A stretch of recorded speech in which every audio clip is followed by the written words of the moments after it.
Like every Monday night, you are checking out Breakfast Super Raw. Bon appetit! As Don, Tony, and Mish dish out their opinions about the world of pro wrestling, sports, news, and pop culture. Breakfast Super Raw. And now, your host, Mish and Don Tony.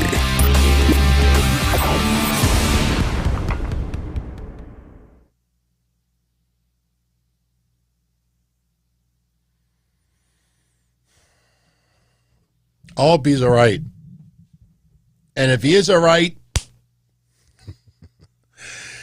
what's up, everybody? Hey, it's 11:13 p.m. We're starting a few minutes late. This is Breakfast Soup Raw, table for one. My apologies for this impromptu show. Just going to tell you straight out.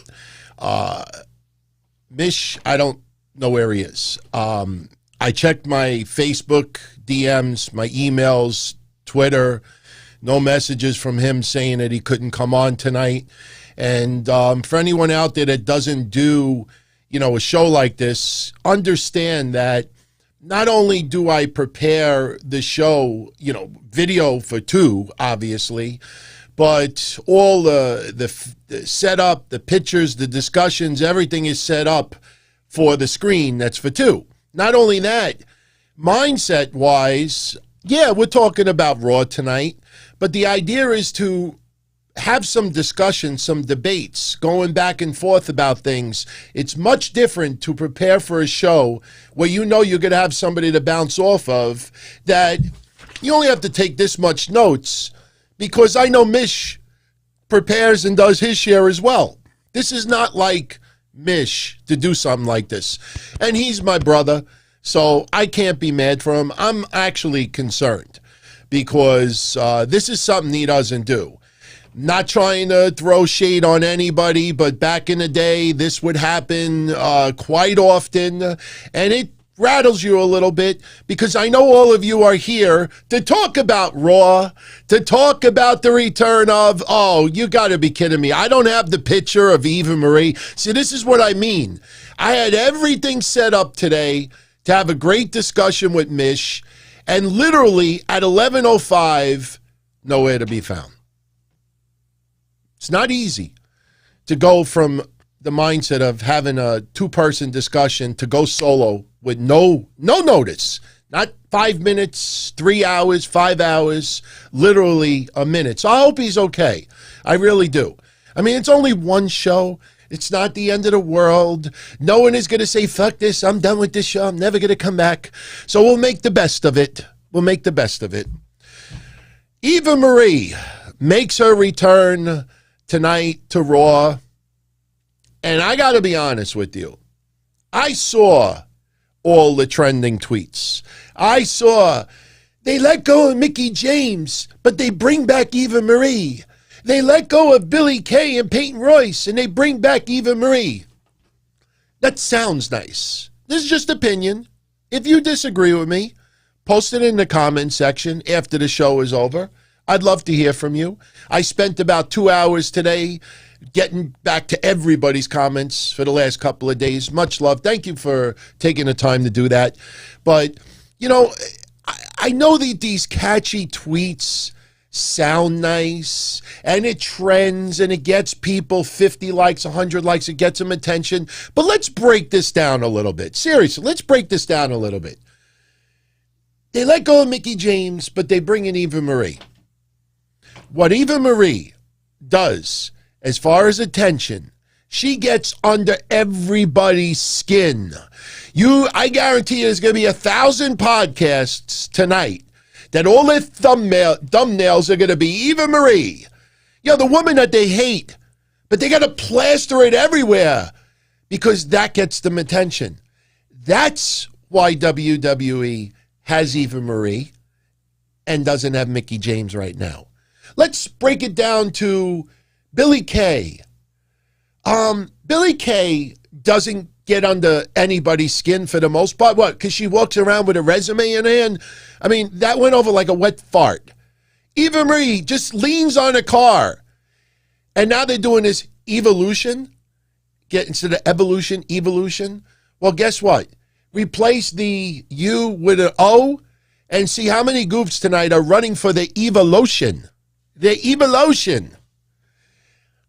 I don't know how I feel about Eva Marie returning. I always try to give somebody the benefit of the doubt. Eva Marie obviously likes wrestling. Yes, she pursued other endeavors. Back then, I don't think she had much of a choice because it was not working out at all. But look, she's back. Let's see what she does.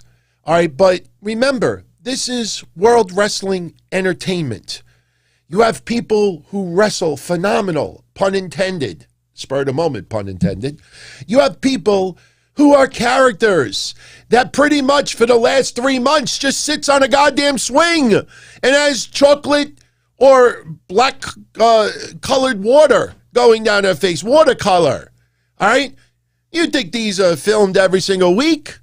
She films a promo, costume change, blah, blah, blah, blah, blah, take a little break. I don't know if she smokes, smoke him if you got him, comes back, cuts promo number 2, promo number 3, and to make it seem like they're in the building, they do things like this tonight. Oh, I know some of you out there are saying, wait a minute, what does this have to do with Alexa Bliss and Lily? Well, you have to look a little bit closer. Yeah.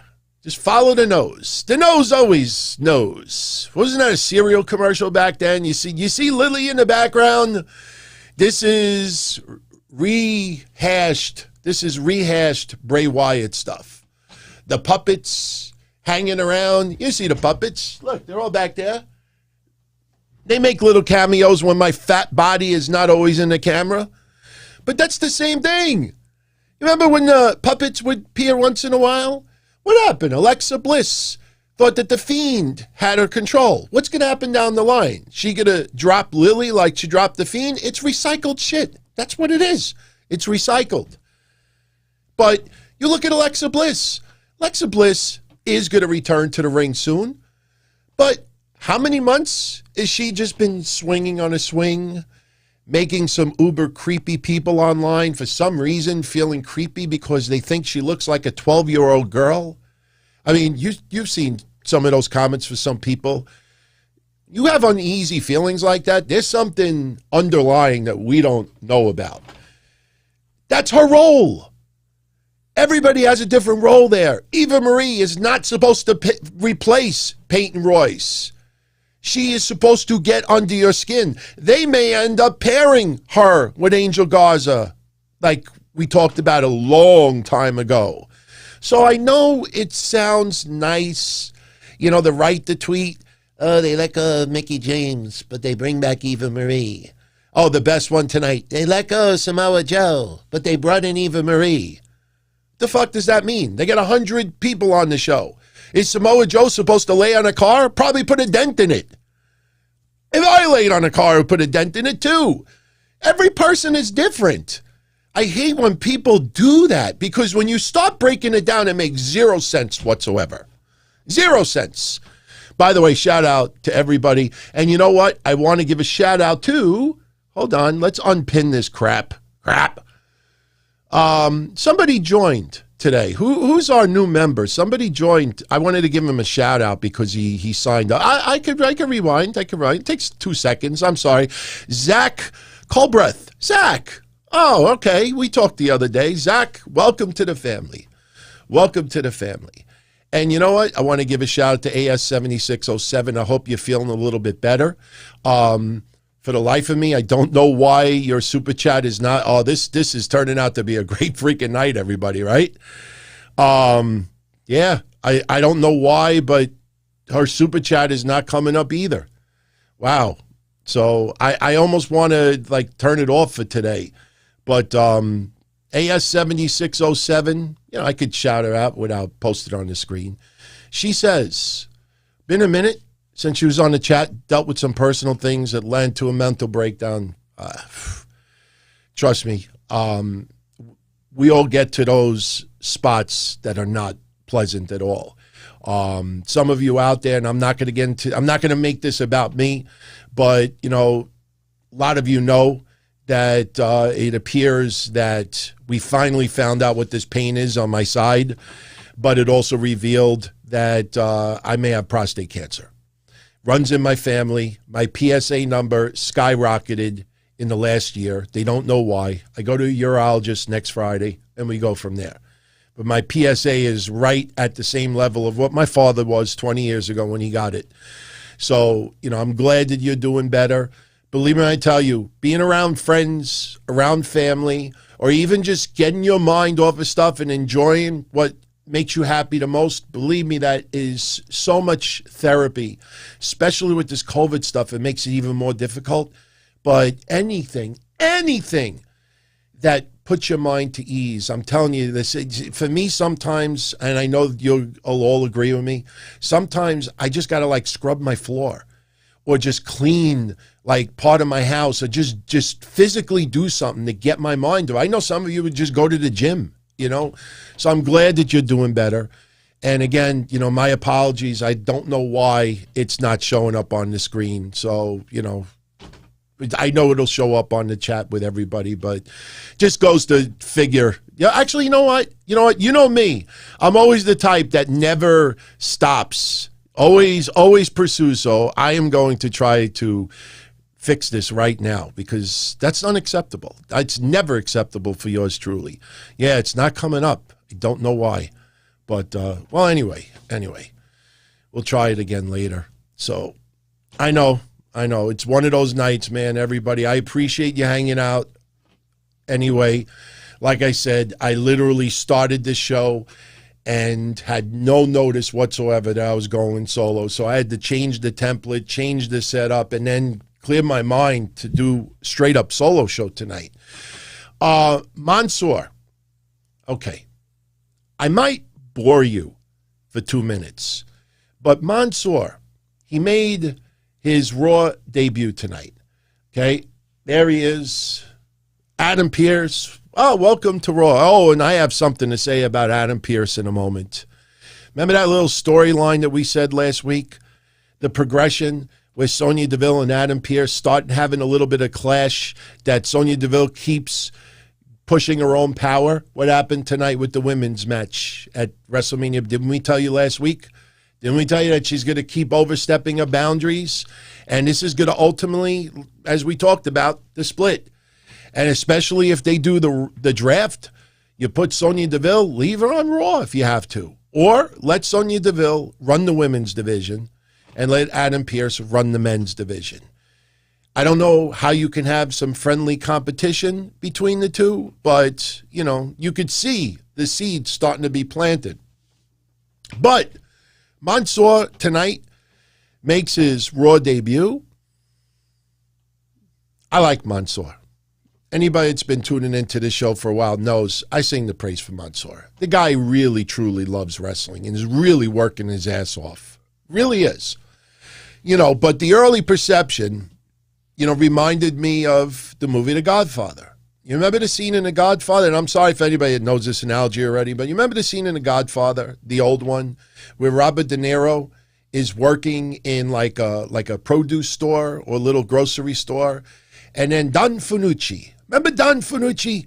Just picture Don Fanucci as the crown prince of Saudi Arabia. Don Fanucci walks in, and he tells the store owner, and he's talking to him. We can't hear what they're saying, but Don Fanucci is with his little nephew. We'll call him Mansoor.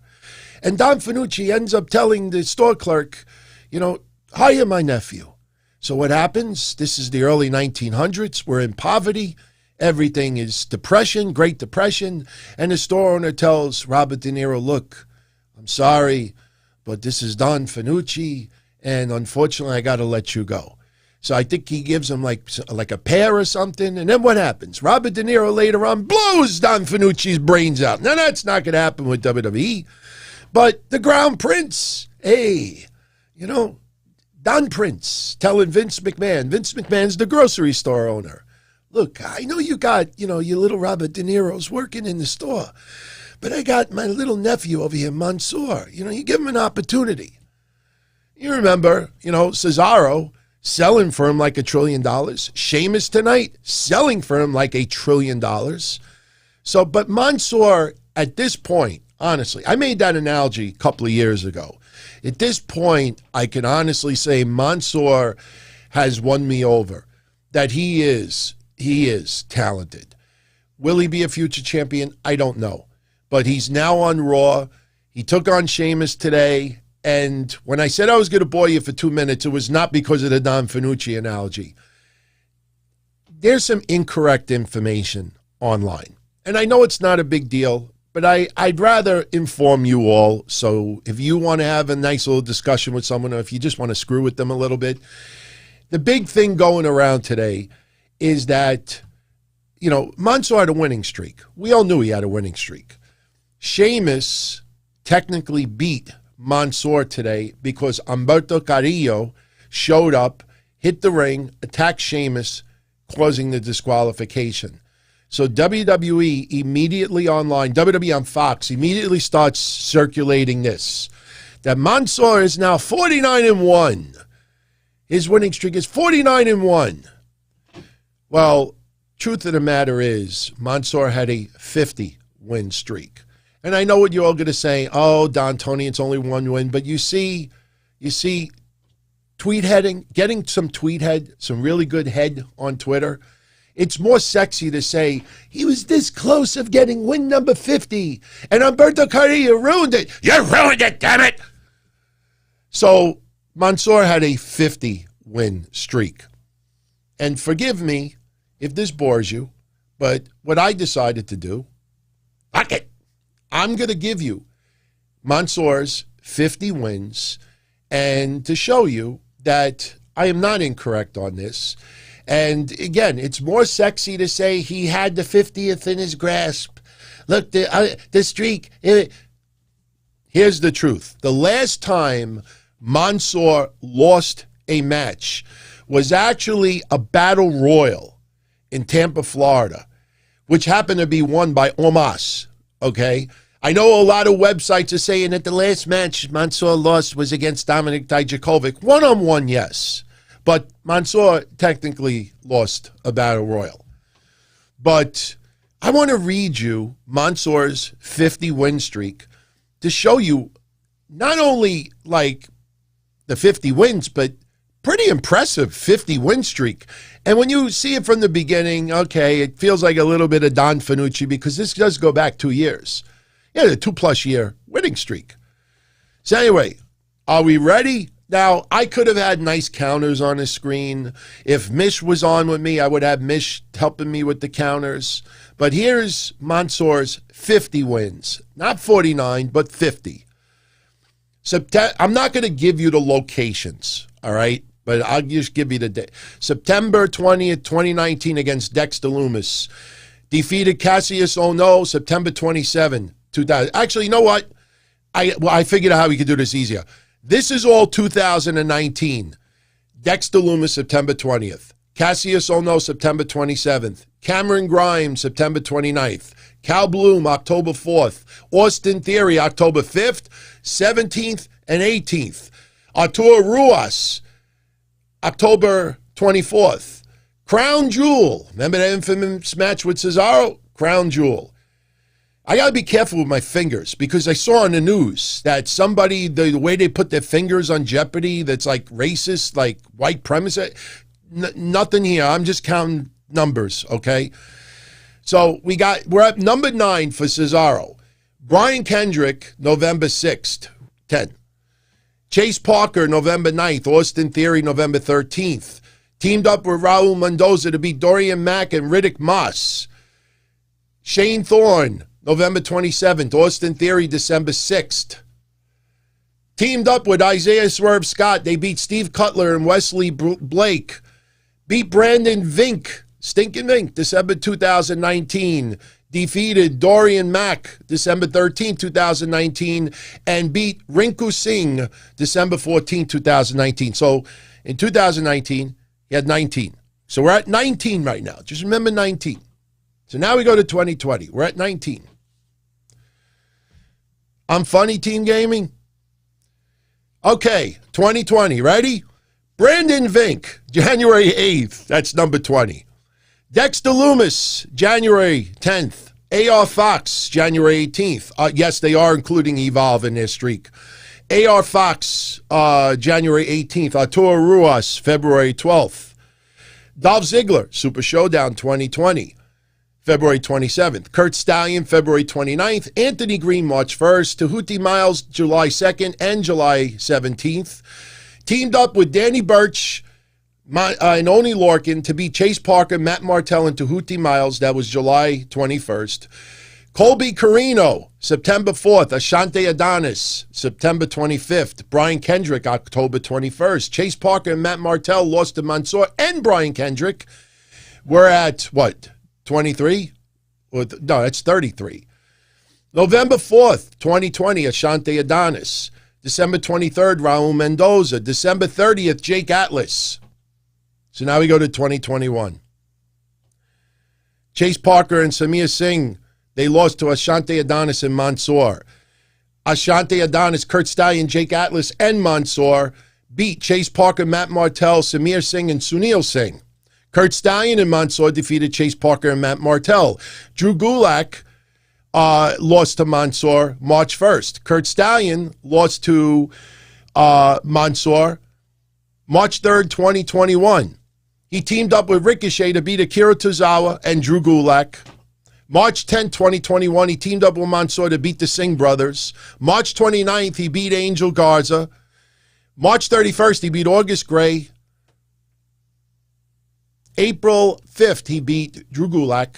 April 12th, he beat Akira Tozawa. And April 19th, he beat Akira Tozawa. That is 50. Go back and rewind it if you want. That is 50. They want to go with 49 because, like I said, it's a little sexier on social media. So, like I said, it was a little difficult with no counting numbers, and I don't have Mish here. It would have been easier if he would have just, helped me out, but it's all good. So he has a 50-win streak. So he loses not clean. I don't know if Mansoor loses clean anytime soon.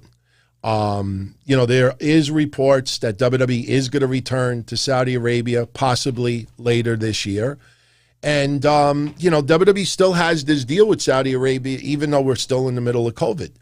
So, look, again, at this stage of the game, Mansoor getting victories, he has improved enough where I really can't have a problem with it.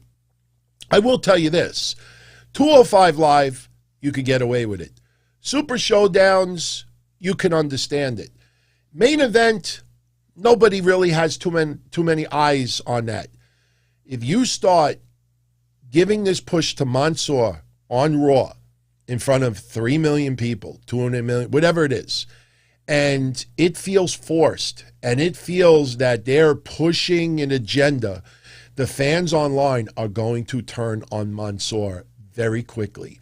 And I'm telling you, that will be so unfair to him because he is talented and he has worked his ass off. And at this stage of the game, he doesn't need that forced push, that forced agenda. So I think WWE should be really, really cautious how they use Mansoor on TV. I don't think he should get squashed in any way, shape, or form, but people aren't stupid. They could see through the lines. Sheamus, he got caught off on an off day last week. Mansoor today took him to the limit. I don't have any problem with that because back in the day with ECW, you would have like Mikey Whipwreck and others that would have like unbelievable matches. You get on a streak. We've all played a video game. I know wrestling is not a video game, but we've all played a video game that we normally suck at.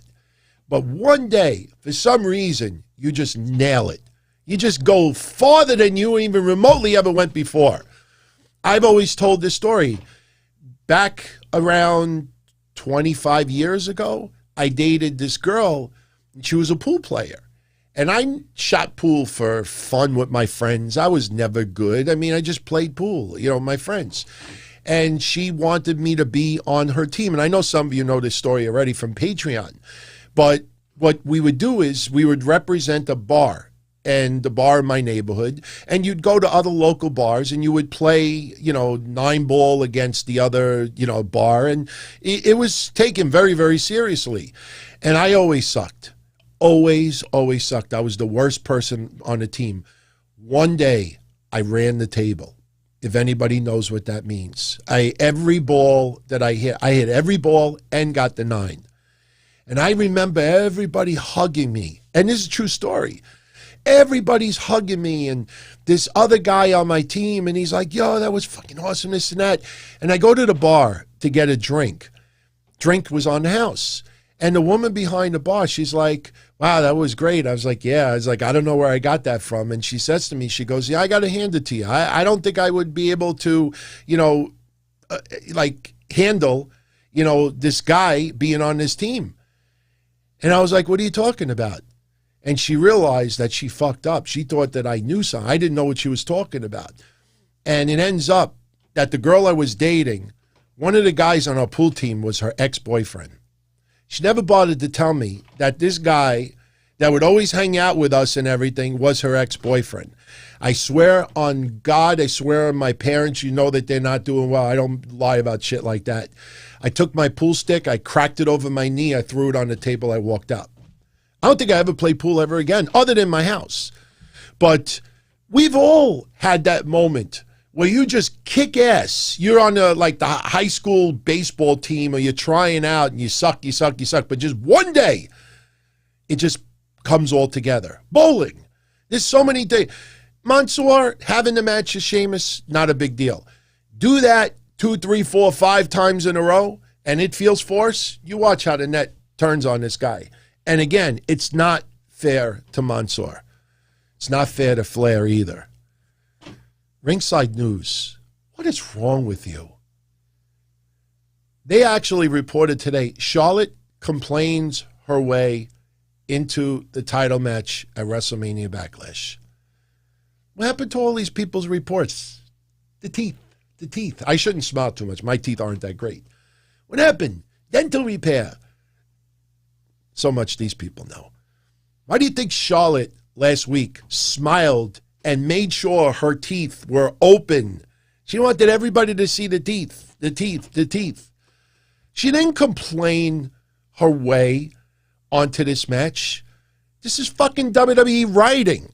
These people actually take this shit seriously. The title actually says Charlotte complains herself into a match at WrestleMania Backlash. No, morons. WWE created this storyline. It's not real. Holy shit, what's wrong with these people?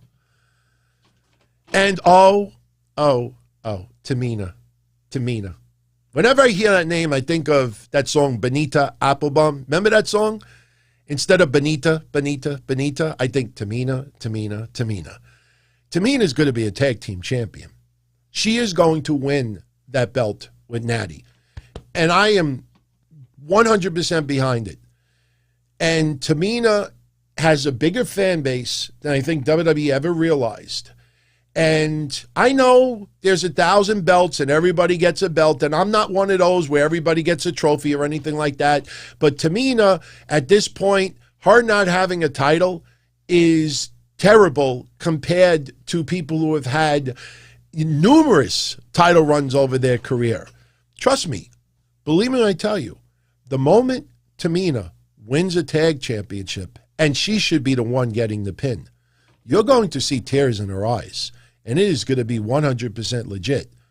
And that's why, like I said before, sorry to those other podcasters out there, but when they absolutely hated that NXT debuted women's tag team championships, I said, don't tell it to your viewers on YouTube. Why don't you tell it to the women to their faces that the only title that they should be going for was Io Shirai's at the time, that they shouldn't have their own tag team championship to gun for.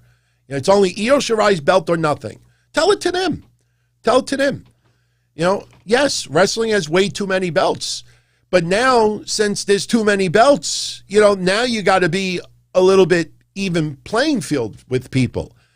So, Tamina is going to win this belt. Charlotte, being put on TV, All right, that pisses some people off.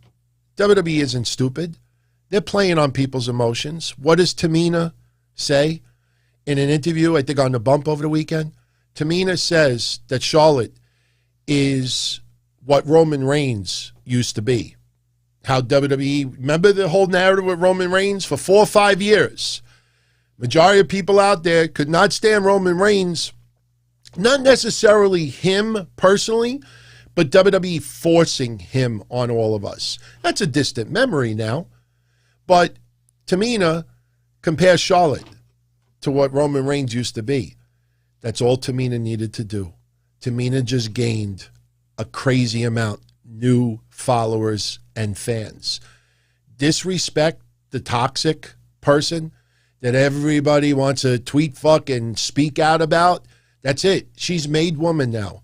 You're going to have all these, but look at Tamina. She called out Charlotte. She's what Roman Reigns used to be. Good for her. Good for her. You think Tamina's going to put herself in a situation where she could get buried? As much as we like Tamina, you think WWE values Tamina anywhere near that they value Charlotte? Wow. Psh. WWE's reeling in all of these people. Hook, line, and sinker. Hook, line, and sinker. So Charlotte is in the match at WrestleMania Backlash, and it is what it is. I think we all kind of saw that coming. You know, I mean, she wasn't going to be brought back last week to just take off again. They teased the suspension. Everybody, oh, good, she's back off TV.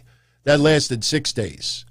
And then people triggered all over again. The more you get triggered online, unfortunately, the more WWE is going to play into that. Hence, Shelton Benjamin, Cedric Alexander. Yes, Kite Lime says, Goof's saying that they released Samoa Joe just to sign Eva Marie. Like, what do these two have in common with each other? And yes, she was already signed. Well, you know what? I don't know when she actually signed her contract. But you can't compare the two. I know if you want to just do dollars and cents, okay, I can understand that. But creatively, Samoa Joe is not replaced with Eva Marie. That's just not true. I mean, Samoa Joe has been doing commentating, and pretty much the word going around is that Samoa Joe wants to wrestle a little bit more before he's too old and his body breaks down too much that he can't wrestle anymore. He has a job in commentating. You know that he has a job. He's fucking awesome as a commentator, but not right this minute. He's not going to lose his voice 5 years from now. I mean, you know, when you are a great wrestler and you get up there in age, you start really falling off the wheel, fall off the ladder. Not, you don't know what I'm saying, like Undertaker. As much as he thought in his mind that he could still do it, his legs didn't have the push. And a lot of the stuff he did, his legs were critical. That's why whenever we brought it up before, whenever he would throw somebody in the corner and start throwing all the punches to say he looked like $1 trillion. The minute Undertaker needs to use his legs, that's where he would run into problems. Look at the match with Roman Reigns. Everything that happened was his legs. So the point is, Samoa Joe, when his wrestling career in the ring comes to an end, I mean, his verbal skills are still there. He's not going to go back on a broadcast table and go,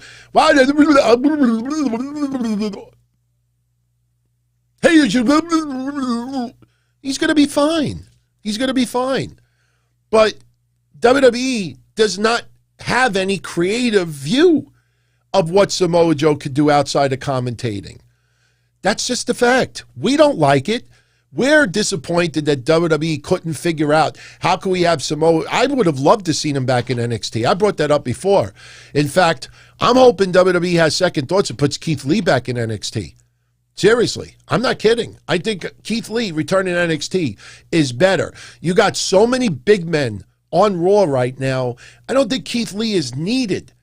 You got Drew McIntyre, Bobby Lashley, Braun Strowman. I know there's other big men, but those three are kind of having a little stranglehold on the championship. Do you think Keith Lee is going to leapfrog all three of them? Not right now. So I think Keith Lee back on, and then you got Dijakovic and Mace that WWE really wants to do something with. But getting back to Shelton and Cedric. I know some people are thinking that Randy Orton and Riddle teaming up became the death knell of Cedric and Shelton. Some people think with the Viking Raiders returning, it was the death knell for Cedric and Shelton. You and I have talked about this since Bobby Lashley and MVP disbanded the Hurt Business. I don't put it past WWE sometimes, that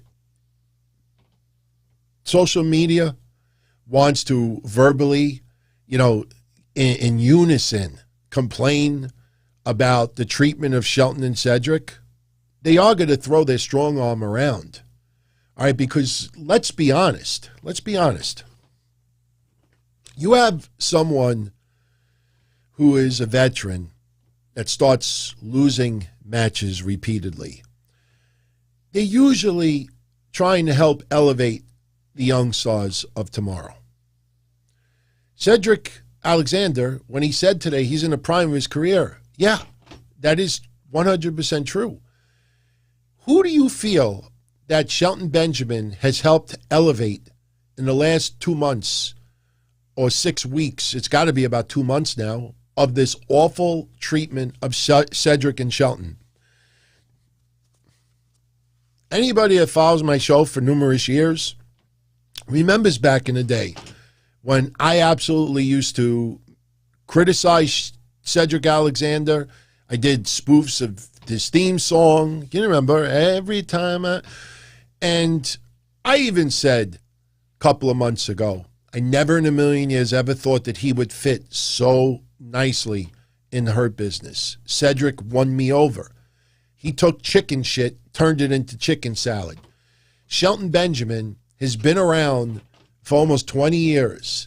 And I felt, yes, Charlie Haas a little bit different, world's greatest tag team, but I thought how they were using Shelton right now was the best that I have seen in a long time. And the most wonderful thing, this is where I think WWE totally screwed up. The most wonderful thing about Cedric and Shelton is that they were tag champions and nobody online complained. You would always, and look, no one out there gets 100% approval rating. Not even God. Nobody gets 100% approval rating. There's always going to be a detractor. But for the most part, everybody was fine with Shelton and Cedric being tag champions. It wasn't a black thing. It wasn't, after all these years. No, they worked their ass off. And I will still say to this day, when the Hurt Business confronted Retribution, that was the beginning of the momentum for Cedric and Shelton. And they knocked it out of the park. They kicked ass. So you see them as tag team champions, and we're all pretty much agreeing that, wow, they're doing a pretty awesome job, with Cedric and Shelton. And then we get close to WrestleMania. They want Bobby Lashley only with MVP. So, yeah, you split up the Hurt Business, but immediately after that, you have Baron Corbin show up on Raw. I'm still trying to understand why Baron Corbin showed up on Raw. And then he went off the air, and I'm sorry for repeating this again, but I'll never forget how MVP had to go on social media and say, Baron Corbin is not in the Hurt Business. I repeat, Baron Corbin, he actually repeated it. He said, I repeat, Baron Corbin is not in the Hurt Business. Because they realized, especially him, was that, man, this is really going to screw with Bobby Lashley's momentum. So you have them split up, but they lose the tag titles, and they lose and lose and lose and lose. They're getting squashed. They're getting annihilated. And people online like, the fuck? Like, they were doing the best Cedric was doing the best of his career. Shelton was doing the best pre-Mama days. And a lot of people online started complaining about this. And you remember the weeks that we said it, the louder we complained. The worse the losses appeared to be on TV. So last week, I think Vince Russo and a bunch of people are like, who did Cedric and Shelton? Did they piss somebody off in management? Like, people are really starting to talk about this. So today, WWE has Shelton and Cedric officially split. Cedric appears to be the heel. Shelton is the baby face. Cedric is basically like, you're done. Just like our team, you're done.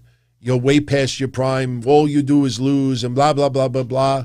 And what's going to happen now? We're going to get a one-off match of Cedric versus Shelton, and then what? And then what?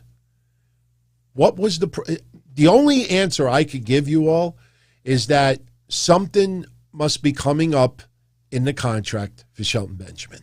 Something must be coming up with the contract, because there was absolutely, there's an old saying, if it's not broken, don't fix it. And I understand why they wanted to give the tag titles to AJ and Omos, but there was no reason to squash them like a grape. I mean, I understand, and we all understand, this is sports entertainment. It's predetermined entertainment. But like I said last couple of weeks, a lot of people agree. What's it get behind a loser? Like you root for. Why would you root? Why would you cheer when your wrestler is getting the hot tag or the upper hand? If wins and losses don't matter, then you should be indifferent if your favorites win or lose. You shouldn't care. We want the people, and not only that, when you win, WWE feels that it shows they have faith in someone. And usually when people's merchandise start picking up, it's either they have a crazy-ass gimmick, something just weirdly clicks, or somebody is being elevated. When was the last time that you really had a bunch of people who were not elevated, but just were killing it on the merchandise? And don't give me Bray Wyatt and The Fiend. I know WWE has totally screwed that up, but Bray Wyatt and The Fiend obviously was main event level. It's just WWE just fucked that up. But remember what I always say, and I think this is something that a lot of people leave out even to this day, that, Bray Wyatt, because we're in COVID, and he's got family who are older, he's got newborns, he's got, a family, and some people are truly very, very cautious about COVID. And I would not be surprised if we find out down the line that Bray Wyatt, I'm not putting words in his mouth, but it wouldn't surprise me if we find out down the line that Bray Wyatt really did not want to work a full-time schedule because of COVID. What's going on? You just look, how many matches? Go check it out for yourself. I'm not going to do it right now. But go check out how many matches Bray Wyatt would average each year. Before COVID and after. It's mind-boggling. It's mind-boggling. There is no injuries that we're aware of. The only explanation could be COVID, or WWE's got to be absolutely nuts to not utilize this guy better. So, AS7607, seeing Bubba Clem interviewed on the AE biography of Randy Savage made her cringe. Gorgeous George's interview was uncomfortable to hear. I'm not going to lie to you. I didn't like the documentary as much as I thought I expected to. I actually skimmed through some of this. Me being an older person, I've seen a lot of documentaries with Macho Man over the years. All right. Learning a little story here and there is no different of another, WWE documentary coming out or a shoot interview and someone says this. The one story that stuck with me, and I know it's stuck with a lot of people as well, is that ridiculously bullshit story that Jerry Lawler said, that Vince McMahon one day was walking around Raw, like tonight with me, with Mish, walking around Raw. Where's Randy? Where's Randy? And then he sees him on WCW Saturday night. Oh, man. I understand we got to sensationalize some of this shit to make it fresh for 2021. I hate using the word death because he's deceased, But over the years, they've beat to death a lot of Randy Savage documentary. And honestly, I understand why they had to do this documentary, but at the flip side of it, I don't understand why they had to do this documentary. I'm left with, all right, maybe on the dark side of the ring and some of the other things we said over the years. It's just, I don't know. I just really did not think, this was why. I'll tell you the truth. I think at the end of the day, I think my favorite ones are going to be Roddy Piper and Booker T. I'm really looking forward to the Booker T one, even though I have a feeling it's going to draw one of the lower ratings because they're not going to sensationalize it as much. Number one, he's still with us, thank God. But, we know a lot of Booker T's backstory with, robbery and arrest and everything. Booker T's, I think, is going to be more of an inspirational piece. But I don't care about Mike Johnson or anyone else being on documentary. See, that's the thing. Over the years, I have personal reasons why I dislike some of these people. In his case, he screwed with our indie wrestling events. It's a little different today because the internet, with the way you could publicize anything now. But back in the day when we had street teams and we're going and stapling flyers on poles and going into stores and malls and say, hey, could you keep these flyers on your your table, see if anybody wants to go to this wrestling show, and then you go to the mall a day later and you just pass by the store and you don't see any flyers because you realize they threw them in the garbage. Or you drive for hours just to pass out flyers. You go to wrestling events. We used to go to Nassau Coliseum and stand in front of the building. Everybody's going inside for a WWF show or WWE show, and everybody's outside passing out flyers for the show. And then to have this guy, either announce people are competing in MLW instead of our show, and that would lose sales, or not publicize the stuff at all. So I have personal reasons why I dislike some of these guys, but only because of the business side of it. There's zero jealousy, animosity, or anything like that. I've been offered to appear on a couple of documentaries in the past, and I brought them up before. I don't need to bring them up again now, but I've turned them down. And the reason why I turned them down is the same reason I always give, is, who wants to see me on TV? I'm an absolute nobody. Somebody's going to, I'll admit the most recent one, Johnny Candido, who did a beautiful job on his brother, and I'm still going to get Johnny on here. I haven't had him on here yet because I wanted to have a nice overlay that doesn't have all my stuff featured on there. And, working on that. But he when he worked on the Chris Candido documentary, he contacted me. He's like, I want you to be on it. I want you to tell some of the personal stories that I still to this day have not made public.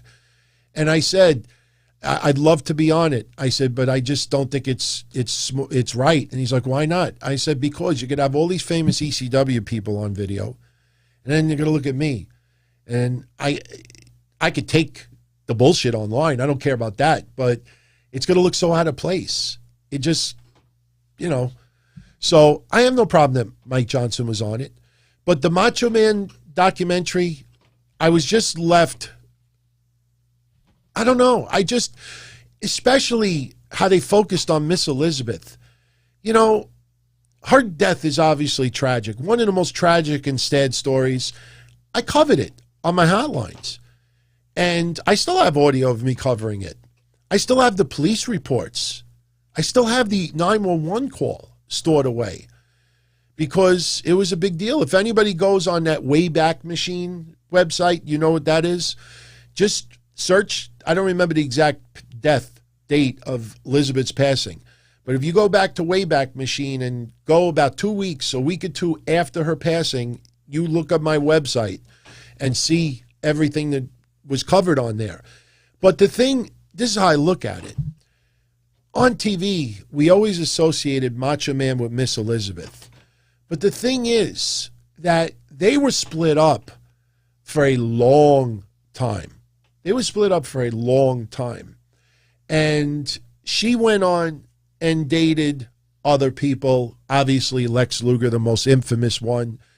And the thing is that us wrestling fans and the wrestling world insisted that they stay together, even though they were broken up. And I don't want to compare their relationship to us. I don't want to compare that. But how many of you out there, you have a breakup with someone, relationship with something else, and people out there keep insisting that you two stay together? So, I mean, and I'm not leading. I know people immediately going to say podcast stuff. I'm not talking about that. I'm talking about relationships more than anything else.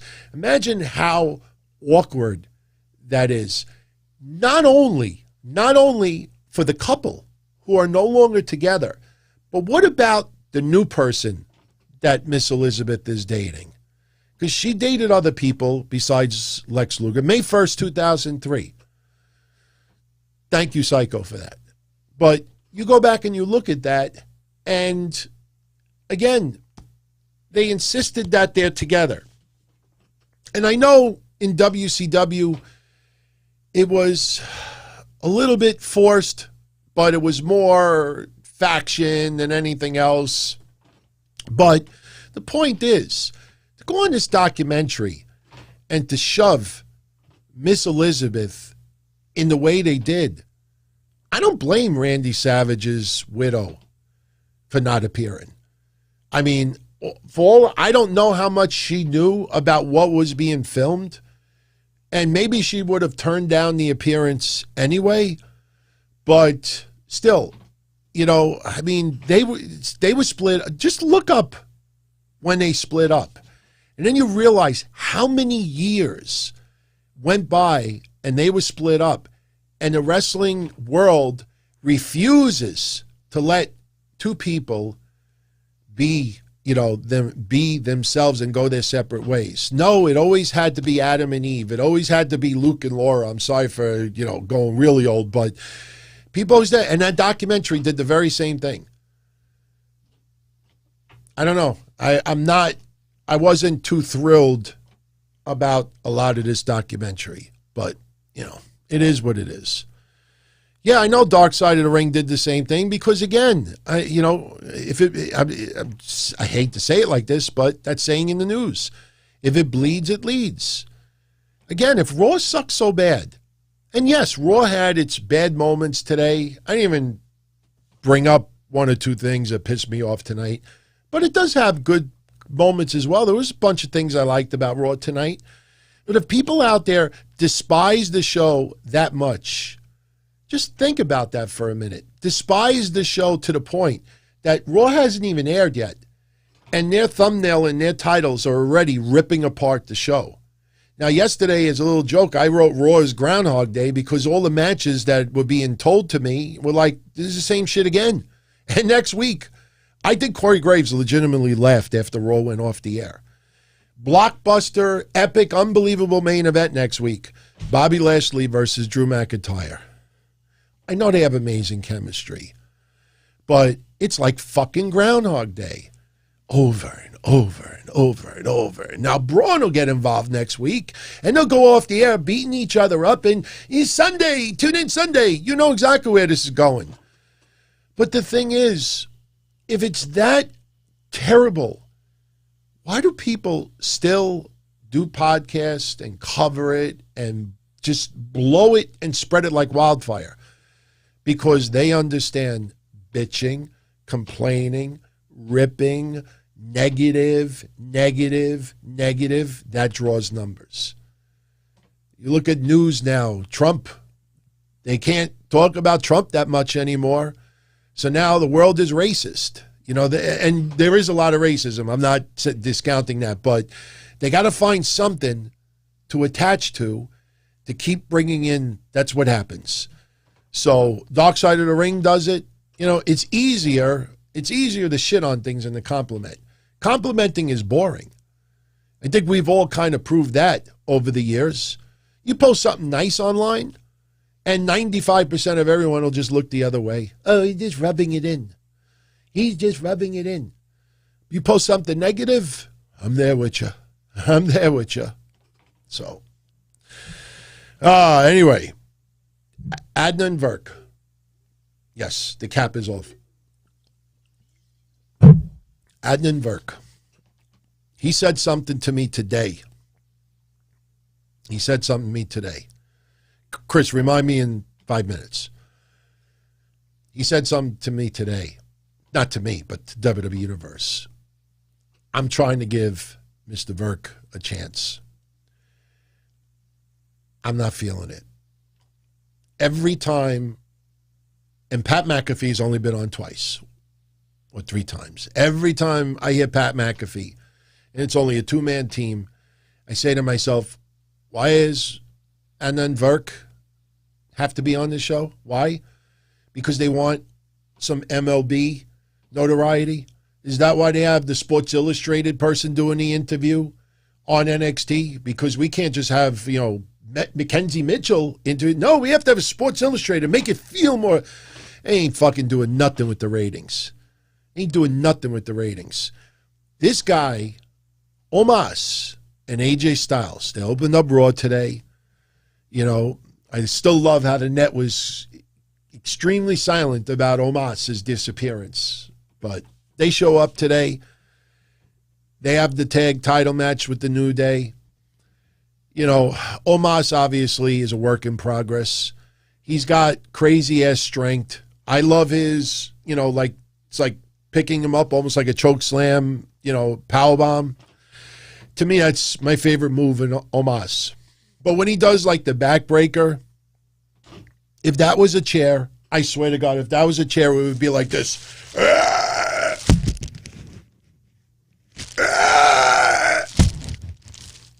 If you go watch back when he put him over his knee, he might as well just said, "What do you want for Christmas, young man?" But Omos, he's a work in progress. I have no problem with Omos being the tag champion. The more he's in the ring, the better he'll get. But Adnan Virk said, honestly, the stupidest, dopiest thing that I've heard someone say in a very long time in wrestling. And you know the word gibberish? I'm trying to think what would be a different way to say that with Virk. And the only thing I can come up with is he's from MLB Network. ML Bibberish, like instead of like MLB, but instead of gibberish, MLB and then Ibberish, ML Bibberish.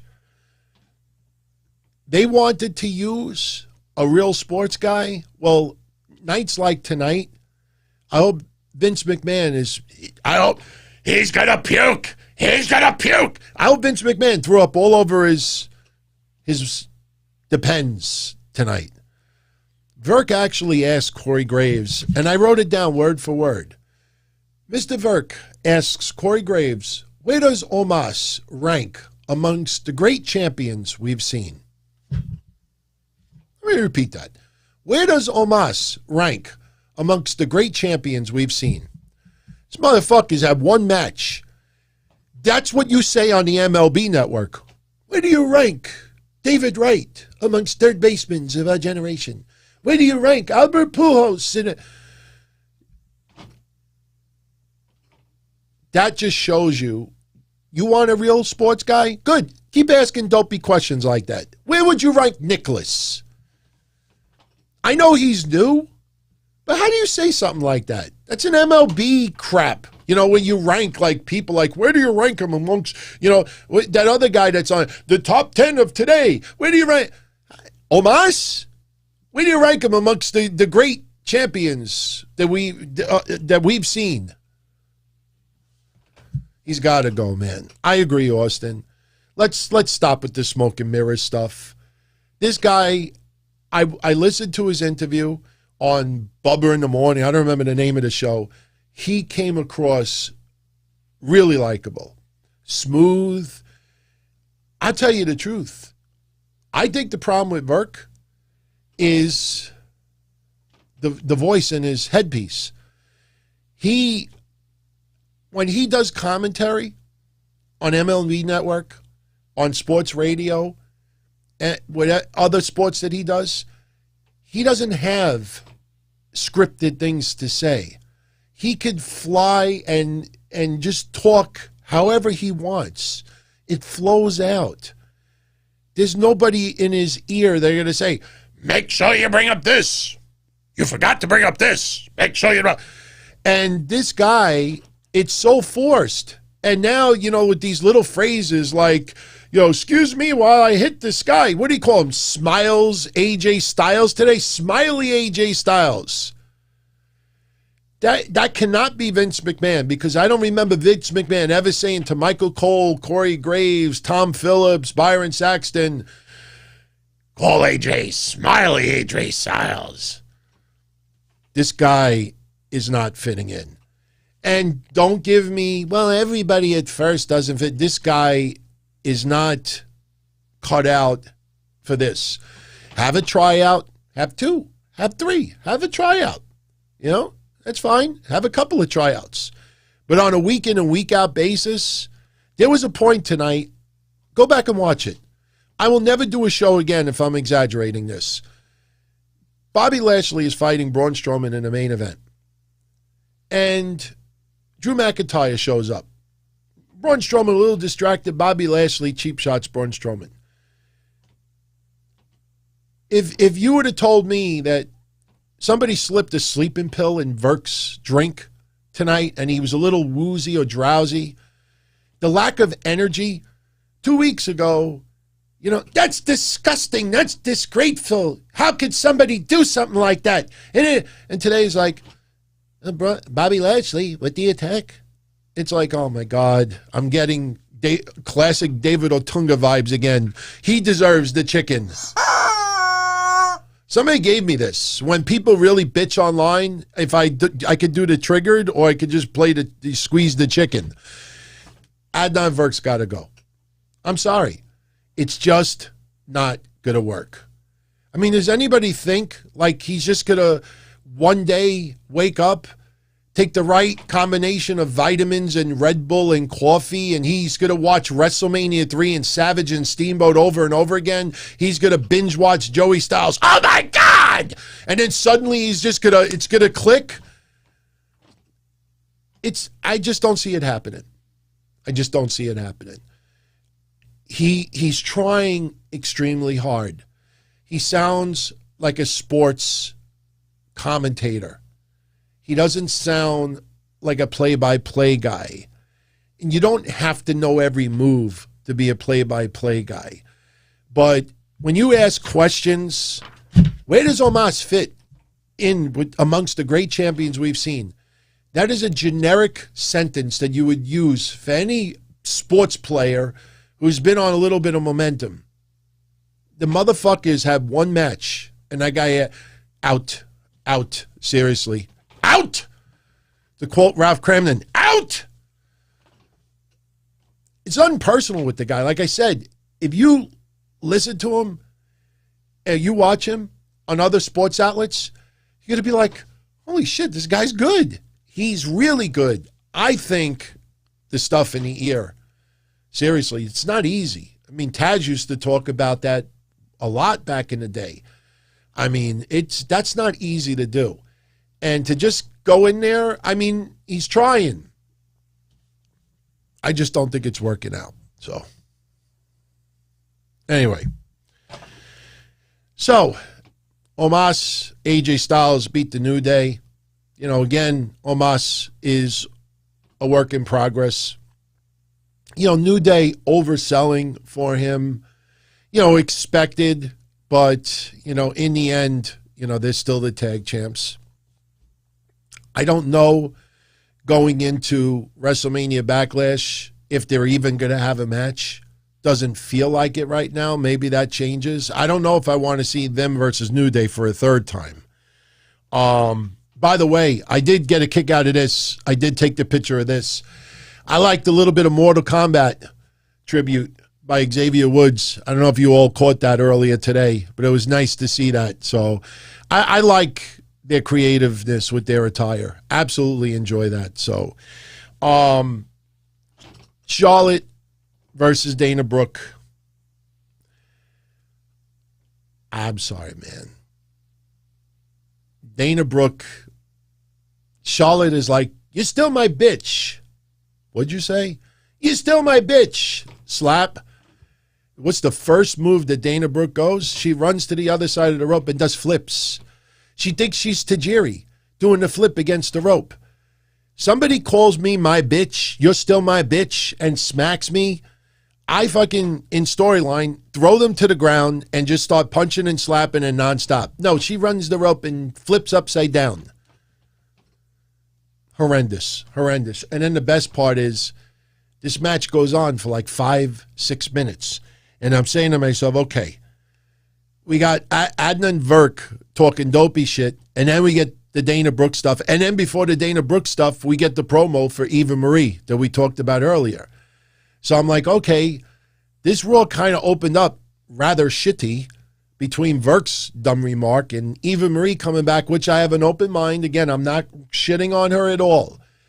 I'm shitting on the goofs online that are throwing, like you all said earlier, you don't put Samoa Joe and Peyton Royce and Mickie James, Billy Kay in the same sentence with Eva Marie. That's like, I quit smoking today. I'm not going to smoke cigarettes anymore. But instead, I'm going to, I'm going to have a drink. There's no, how do you, don't just use the money excuse. She fits in a void. They want someone to be toxic. They want someone to get under people's skin. Charlotte gets under people's skin, but Charlotte has great fucking matches. Charlotte actually made Dana Brooke look pretty decent tonight, but Eva Marie is not intended for that. You don't even know if Eva Marie, how much she's going to wrestle. What if she manages someone? We don't even know what her role is yet. But when people say, oh, they let go Mickie James and they brought in Eva Marie, tell me how Mickie James would trigger people if she's leaning on a car. Do I have your attention? Yeah. Eva Marie is supposed to trigger people. She knows what she's supposed to be. WWE knows exactly how WWE treated her in the past. So they're going to play on those emotions. Plain and simple. So, anyway. Thank you. Thank you for bringing that up. We see Mansoor. I didn't realize I had the picture on the screen. We have Mansoor show up. Welcome to Raw, Adam Pearce. And I'm trying to make the Raw recap a little interesting today. I want to just repeat one thing that I said on Friday. Take note that Adam Pearce was absent for everything that went down with Daniel Bryan and Roman Reigns. If you pay attention, especially to SmackDown, Adam Pearce is out there for contract signings, for making matches, changing matches. Even if he's got to take a shit, he's out there. His face is all over the camera. Absent last week. Absent. I don't know where this goes with Daniel Bryan. But for those that don't know, they put him in the alumni section. I think right now, this is all going to come down to what his contract is in the future. No, Darren, I'm not going offline. I'm bringing up this for a reason with Adam Pearce. Hear me out. Daniel Bryan, even though he's getting up there in his career, can still kill it in the ring. Daniel Bryan wants to have matches with other people. So we don't know what the contract status right now is with WWE, if he is re-signing or not. Personally, I'd love to see him on Raw, but I would love it even more if he showed up on NXT. So you could play off free agent, but I think that Daniel Bryan off TV is 1,000 times worse than Daniel Bryan on TV. Daniel Bryan is needed on TV. So as of right now, we don't know where this is going to go. But again, Adam Pearce, noticeably absent. Why would Roman Reigns have this much authority that I don't want you on my show? You lose. You're out of here. You're gone. Where's Adam Pearce? Card subject to change. Well, you see, lazy writing. Lazy writing. People are only figuring out now with Sonya Deville. Why is she on Raw? We've been talking about it the last couple of weeks. Adam Pearce and Sonya Deville are going to have kind of a split. Different of opinion. Sonya Deville going rogue, going on her own, standing up, being authority. And it could end up being where Sonya Deville has more authority than Adam Pearce. So you see that on Friday. It really makes no sense. Why would Adam Pearce just sit back and let everything happen that happened? I just thank God that Verk did not call Roman Reigns versus Daniel Bryan. Oh my God. People talk about Cesaro not being as energetic or like, oh man, that's, oh God. Pierce has power in storyline. But again, when you see that tonight, with him and, I guess we could get into it now. Charlotte beats Dana Brooke ultimately. I don't know if I'm nitpicking, but I got to bring this up. This is just my opinion. Guys, you ever give somebody a wrist burn? You ever do this? I did it to people a long time. I haven't done one in years, but I thought about it tonight for some reason. My grandfather used to do it to me, and it would fucking hurt. All right? Pretend this is your wrist. How many of you ever done that? You take this hand, This one goes down, this one goes up. You go like this, and it burns your skin. If any of you out there, if you have like a significant other in your house, tell them to come here for a minute. I'm sure there's got to be a word for it, but you put both hands on the wrist and you just turn this way and it burns. My point is, if I start burning your hand, if I start twisting your ear, if I start pulling a hair on your nose, all right, you're going to be like, get off of me, get off of me, get off of me. Charlotte puts Dana Brooke in the figure eight. And obviously the suspension of disbelief is that all the pain is on the knee and the leg, and you're forced to tap out and submit. Indian sunburn. Thank you, Soulfly. I wanted you to be the racist for bringing up the Indian term, not me. So I'm kidding. I honestly didn't remember what it was. Indian burn. That's what it is. Do that to somebody. They'll smack you in the face as quickly as you can. But here's the thing. Dana Brooke taps out. Now, if your knee is in unbelievable pain and you want the pain to stop, I would think you would tap your own leg, or you would try to stop it completely, the pain.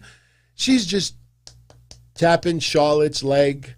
I'm like, nitwit, your knee is, we're supposed to believe that it's being torn up right now. Try to grab your knee or just tap on. Friction, yes, friction. But I don't know. I saw that. I didn't like it. So then Sonya Deville comes out. Charlotte wants Sonya Deville to do the right thing. And last week, Charlotte brings up that Sonya stepped up, did the right thing, do the right thing this week, put Charlotte in the women's match. Sonya Deville does. Rhea Ripley comes out, and I do not blame Rhea Ripley. I blame WWE for making Rhea Ripley pretend to be Charlotte at WrestleMania. Rhea Ripley's character is all over the place. She comes out there, and is she still a heel? Is she a babyface? Are they now trying to kind of get her back because Charlotte is? She comes out, no, and it just was so forced. Rhea Ripley's not happy that Charlotte's in the match. Asuka comes out, starts bad-mouthing Charlotte. And then, if you look at it closely, Asuka knocks Rhea Ripley out of the ring. And she knocks Charlotte out of the ring. Just look at Rhea Ripley during all this. When Asuka knocks her out of the ring, Rhea Ripley just standing like this.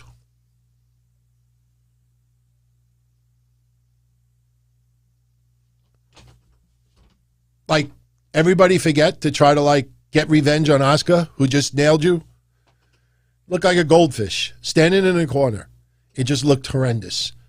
I mean, we all like Asuka and everything, but this is just horrendously done. This is not good. But, you know, we got that match at WrestleMania Backlash. The Miz, Morrison come out, give us a recap of last week with the Rotten Tomatoes. Damian Priest comes out. Again, I know some people didn't like when I wrote Raw's Groundhog Day yesterday, but you see it. I mean, believe it or not, my intro, the first intro for Breakfast Soup Raw, actually has Damian Priest and Morrison on it, just to show over and over and over and over again. So Damian Priest gets the win this time around. You know, I don't know. It just felt like just thrown out there. But I tell you, this is where I thought Raw really started to pick up. I really with the exception of Cedric and Shelton splitting up, this is where I really started to enjoy Raw. Lucha House Party, Cedric and Shelton had a very good match. You know, hearing them say that this should be considered an upset for the Lucha House Party, that knocks Shelton and Cedric more than it makes Lucha House Party, appear to be good. They just were in NXT, and they were killing NXT. They had tag titles shots. If anything, Shelton and Cedric have been doing GOTS the last 2 months. So to throw that little dig at the very end that this has got to be an upset for the Lucha House Party, I thought was pretty much the final nail. And then they have the split. So, we'll see what happens now. Where do you go now? Put it this way. How do you see Shelton Benjamin and Cedric Alexander going further than where they were with the tag titles? How is Cedric Alexander going to leapfrog all of these other stars on Raw? What is Shelton going to do? I mean, are they now split up so Shelton could just be squashed for other people in singles matches? So if it felt like Cedric and Shelton were trying to help the stars for tomorrow, you know, say what you want about Jericho and others, but Jericho, if you really pay close attention to some of the AEW stuff, they are trying to elevate and make some of the younger stars higher. The Orange Cassidy stuff, the MJF stuff. I mean, Jericho may get more wins than some people would like it to be, but there's always that saying that you don't have to win. You don't have to win to win. You know, I think Steve Austin, WrestleMania 13, which is the extreme example of that, but Steve Austin lost at 13 and won. He really won that night. Sometimes you win when you lose. So, you know, if it felt like Cedric and Shelton, like, let us work with them so we can bring them up. If it felt like that, that's different. But it feels like no one was elevated at their expense. But the match was very good. So I'm feeling the match. I enjoyed the match. I just don't like the split afterwards. Angel Garza, Drew Gulak. Angel Garza's in the back with the rose. Drew Gulak, for some reason, you know, thinks it's hilarious to see somebody walking with a rose. And he starts making little remarks to Angel Garza that you're not getting any, even though you keep hitting on all the women. So they end up having a match. Angel Garza gets the win. And Angel Garza warned Drew Gulak before the match started. I'm going to shove this rose up your ass. And sure enough, after the match was over, Drew Gulak is on his stomach. Angel Garza lifts his tights really, really fast, shoves the rose in there, and then runs the rope and kicks Gulak in the ass. So Gulak, he really did. He shoved the rose up Gulak's crack. All right, we'll see where it goes. You know, kind of makes Angel Garza look a little bit more like a baby face, but yeah, it's an Acme Insta feud. Benjamin, no doubt. But, you know, it's nice to see him on Raw. And Angel Garza, you know, I don't know how much that injury from last year was nagging him still. It was a pretty serious injury. It just nagged and led on. So I don't know if he's 100%. It sure looked it today. So they really should do something. And listen, let's be honest.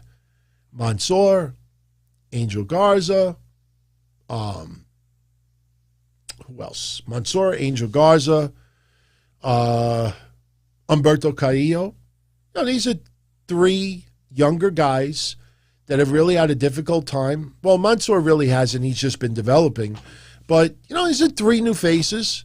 You even had the Viking Raiders in the back, And then we get, once again, RK Bro. Mish and I talked about having Randy Orton and Matt Riddle teaming up about 6 months ago when we said, they should have RK Bro. And Mick Foley said tonight it's got a little bit of a rock and sock connection vibe to it. No, it doesn't. It's got a Matt Riddle, Pete Dunne vibe to it. That's what it has. All right. I'm enjoying it. I mean, we all know, we talked about it last week, that it's going to end with Randy Orton hitting Riddle with the RKO, never trusted a Viper, and then this may lead to some matches. But for now, I'm enjoying it. They end up beating Jaxson, Ryker, and Elias, which is pretty much dead in the water right now. It's a shame because I truly believe Elias deserves better. Jaxson, Ryker, it never clicked with me with him, and it has nothing to do with the political stuff or anything like that. He's served in our military, so I have respect for that. But just as far as a wrestling fan goes, he's never clicked with me. And, you know that there's some people that have to be enhancement talent. So it's just a shame. It's a shame that some people are being designated for enhancement talent that shouldn't. Cedric and Shelton, two great examples. Elias, another good example. And, people take notice of all the complaints online of, how much people just can't stand Elias on their TV. It's no longer, nuclear heat because you're dissing a particular town that you're in. Because he used to get some legit heat from doing that. Now it's just, please, get off my TV. Lose the match as quickly as possible. Please. Benjamin, you're right. Serving in the military does not mean you're a good person. You are 1,000% right. I think of McVeigh, perfect example. I have respect for someone, who's served for our country, but him having some dumb, views online is much different than blowing up buildings in Oklahoma City. All right, so there's nothing about Jaxson, Ryker that I've seen that has anything to do with criminality, so, if something comes up, that's different. I don't agree with anything he said online, but we live in a free country that you do have the right to have some views that some people, don't agree with or dislike. Look at Mick Foley. Mick Foley last week, little innocent tweet about to Vince McMahon, hey, all women's show. We talked about it Friday. Obviously, you know why that would be a bad idea. But in his heart, he's standing up for the women in WWE, and that's a noble thing to do. I disagree with him wholeheartedly, and I think it would be a huge mistake, and I think it would reveal, and I've said before, no disrespect for anybody who is really into the WWE women's division, and again, I'll say this 1,000 times over. Women's wrestling in 2021 is the best women's wrestling that I've seen in my lifetime. As far as the number of women who are just up a tier, you just go up and down the board. But WWE would never do an all-women's regular show because if it reveals bad numbers, how do you recoup from that? All of this building for the last 5 years, 6, 7, 10 years, trying a women's revolution, what AJ Lee said and everything else, you can't force it. It's got to be organic. And their peak might have been Becky, Ronda, Charlotte. That might have been the peak. I mean, there was peaks with Bayley and Sasha as well.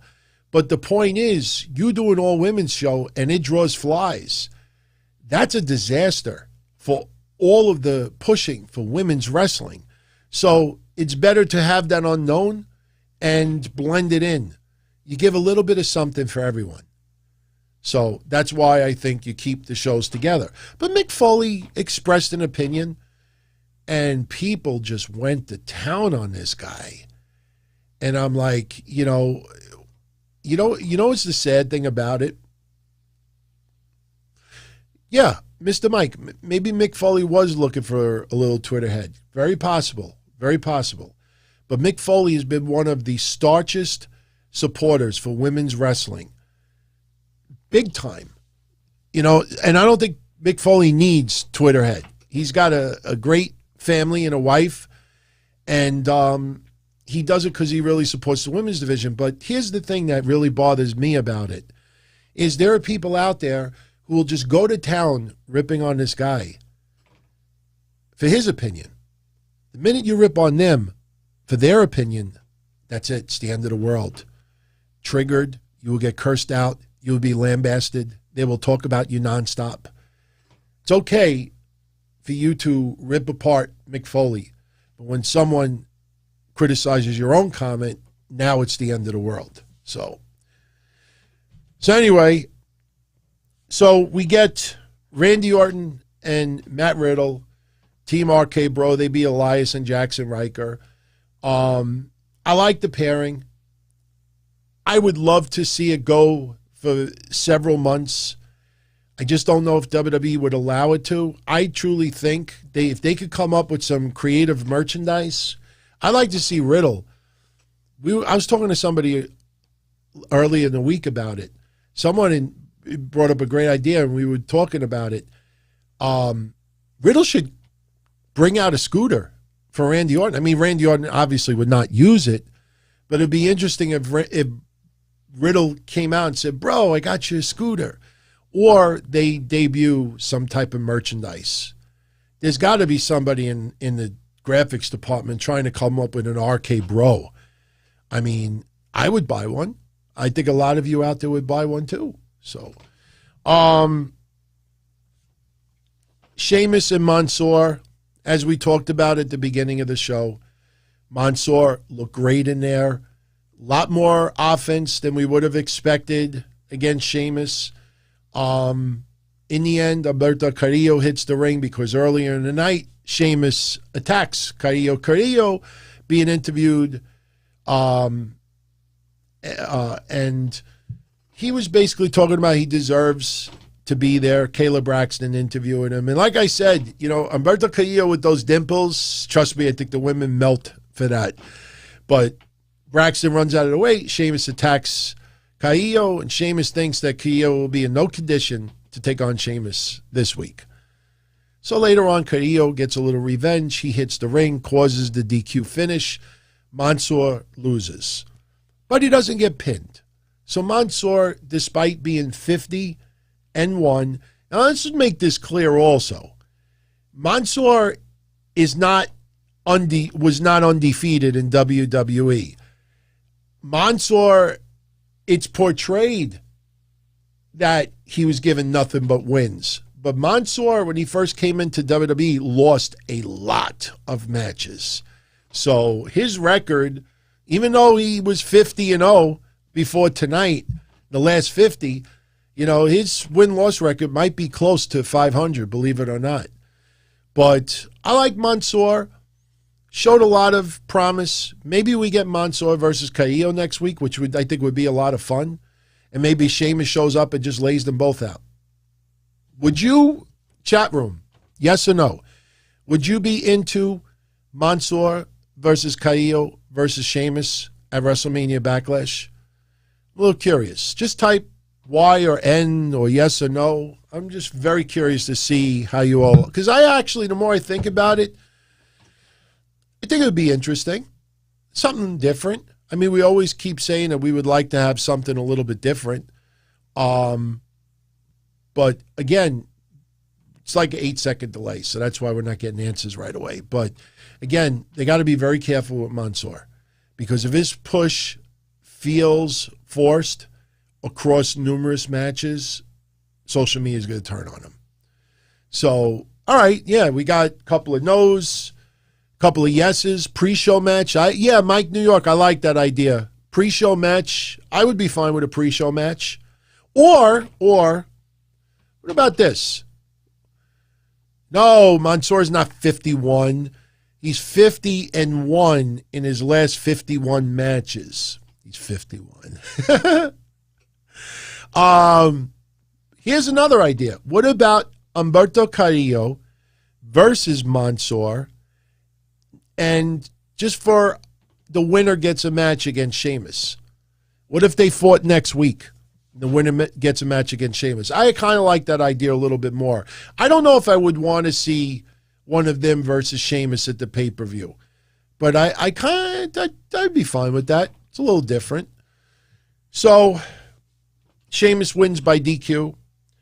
Probably the match that was the biggest letdown tonight. They hyped it up for 7 days. Just like they hyped up for a couple of days. You know, the main event tonight was they were hyping for like 5 days. Braun Strowman versus Drew McIntyre or Braun Strowman. And I thought it was hilarious because for 5 days they hyped up that match as Lashley's going to take on Braun or Drew. And as soon as Raw starts tonight, they do a coin flip. You waited 5 days to do a coin flip. I don't know. But the match, I think everybody thought was the biggest letdown. And even though we knew what the outcome was going to be, Nia Jax, Shayna Baszler beating Naomi and Lana. I don't think there was any chance whatsoever that they were winning the tag belts. Again, it seems like Tamina and Natty are going to be the ones to take the titles off for Nia and Shayna. This match, to me, was quick, and Shayna chokes out Lana, and there really was nothing more there other than these matches are getting a little bit played out. Focus on one team. You know, 1 week it's Dana and Mandy, then it's Lana and Naomi, then it's Natty and Tamina, and then it's back to this one, and then this one comes out during the match, and then Nia slips on her ass. Nia, oh, my hole, my back, my head, Reggie. It's like just all over the fucking place. Just stick to one, and that's it. I know they're trying to give time to everyone, but this was a big letdown, a big disappointment.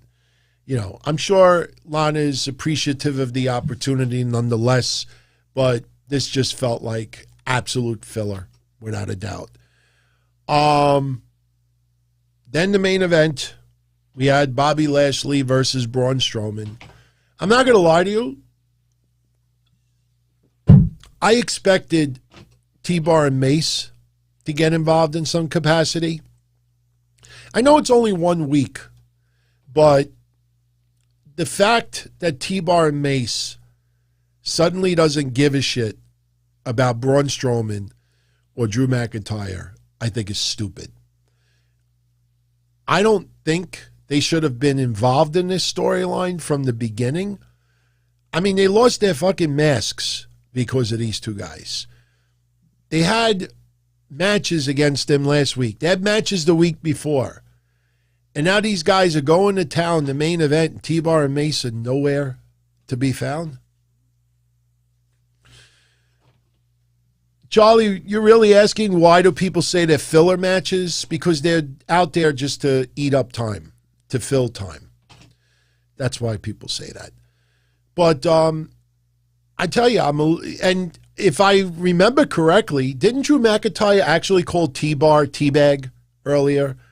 You remember the night that Retribution debuted and we got their names and I went online and I said, that's Teabag? I never thought I would hear it come out of Drew McIntyre. By the way, you know, they actually brought up earlier that Omos used to be a bodyguard for Raw Underground. Very surprised at that. I'm not impressed. I mean, you know, the commentary still sucks. Ooh, yeah. But it also reveals, like, okay, Verk knows that Omos was the bodyguard, well, why didn't you do your research that T-Bar is actually Dominic Dijakovic? Or D.O. Madden used to be a commentator. See, you start doing that, you know, I understand you want to do bios and backgrounds, but, you know this one, but you don't know this. I don't know. But I'm a little surprised. That T-Bar and Mace were nowhere to be found this time around. I'm not saying I would have liked it, but, you know, Braun Strowman versus Bobby Lashley, non-title match. You knew Drew McIntyre was going to come out there. He comes out, he's on commentary, enjoying himself, telling us about promo school with Vince McMahon. You know, it was all right. But in the end, Drew kind of gets involved. Braun Strowman a little distracted. Bobby Lashley nails him, gets the win. And then after that, get a couple of claymores. And Bobby Lashley's outside the ring with MVP pissed off. Drew is looking, you know, like kneeling over Braun Strowman. So you know what's going to happen next week. Right as we go off the air, Corey Graves, the match that we want, the match that we're not sick and tired of yet, Bobby Lashley versus Drew McIntyre next week. And you know Braun Strowman is going to get involved because it's the last Raw before WrestleMania Backlash. They're going to go off the air beating the shit out of each other. T-Bar and Mace would look stupid to be out there next week. So if you think about it, now that means they're off TV 2 weeks in a row out of this storyline. Why would you just disappear for 2 weeks? So it's very inconsistent. They did that with, I still don't understand to this day why they did that with Baron Corbin. That was just so random and stupid. It's just horrendous. But look, tonight, I thought Raw overall, you know, the first half hour, just nothing about it that I liked. Once we got to the Lucha House Party versus Shelton and Cedric, even though they split afterwards, after that, I really don't have too much to complain about. You know, Nia and Shayna versus Naomi and Lana, I think it's pretty much what we expected it to be, but they hyped it up to feel so much different, and it really was next to nothing. But you look at the overall list of matches for tonight, definitely better than previous weeks. So, you know, not that bad of a show. Crazy Cruiserweight, shout out to you, my friend. Thank you for the super chat. Crazy Cruiserweight, I think it showed in the background as well. AS 7607, I know it showed it back there too. I don't know why it's not popping up on the screen. I personally think once I started emergency switching all my video and overlays and everything, because Mish didn't show tonight, somehow I think it kind of disconnected from some parts of the video, so super chats didn't pop up on the screen tonight. But I thank you again. And Cruiserweight, thank you for the main event results. Ricochet over Mustafa Ali. Jinder Mahal over Jeff Hardy. And Jinder Mahal had an assist from Indus Sher. Interesting. Remember the controversy with Indus Sher when Keith Lee won the NXT heavyweight title? My God, when you think about that, are they going to be on their way to Raw soon? Think about the size of these wrestlers on Raw. I mean, I'm not comparing them. Please do not take this the wrong way. I'm not comparing them to the one-man gang, King Kong Bundy, Big Judd Stud, you know, all the big men, Bam Bam Big, all the big men that were in WWF in the mid to late 80s. But I really cannot think of a different time where WWE had this many, like, behemoths.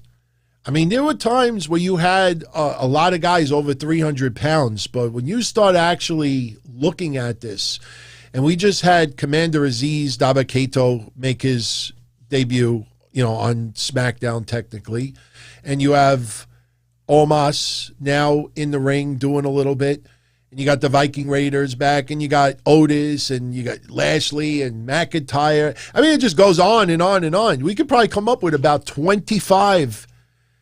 It's crazy. It's crazy. But the problem with that is, you know, a lot of these matches start to feel very one-sided. I mean, you put some of these guys in with, you know, somebody who's 150 pounds lighter than you, 100 pounds lighter than you, it sometimes becomes a hard sell to see this person get any offense. So, you know, it makes you wonder, you know, where they're going to fit in. I mean, unless you hit gold, you have the Viking Raiders and Indus just have this big feud amongst themselves. But interesting, very interesting, man. Lone Wolf, thank you for the kind words. Again, absolutely, I want to make this completely clear. Absolutely, I'm not upset or angry or mad at Mish at all. I am 1,000% concerned because this is not like him to do this. Now, he had a really bad stomach virus for about 2 weeks, and I know he was recovering from that. It takes a lot out of you. I will not be surprised that we find out that he fell asleep early tonight. And I know some of you out there, you know, you get into that deep sleep, you know, early in the night and nothing is waking you up. So I'm hoping that it was just fatigue and he fell asleep and, you know, it's all good. You know, I'm not going to lie. I mean, it kind of like makes the show all screwy and everything, but, you know, I could tell you, I know Mish for about 15, no, more than that. I know Mish for about 16, 17 years now, about 16 years. And I can't think of another time that Mish just flat out disappeared. I mean, there's been once in a while over the years, like a few minutes before the show, look, I can't do it, or, you know, especially with video now, sometimes you have technical problems, which is totally understandable. But I can't remember the first time that, I can't remember another time that he just didn't show. So I hope he's okay. And you look, now for my Patreon family, I don't know where this leaves for tomorrow night. I mean, I'll be on no matter what. So we will have a breakfast soup on Patreon tomorrow.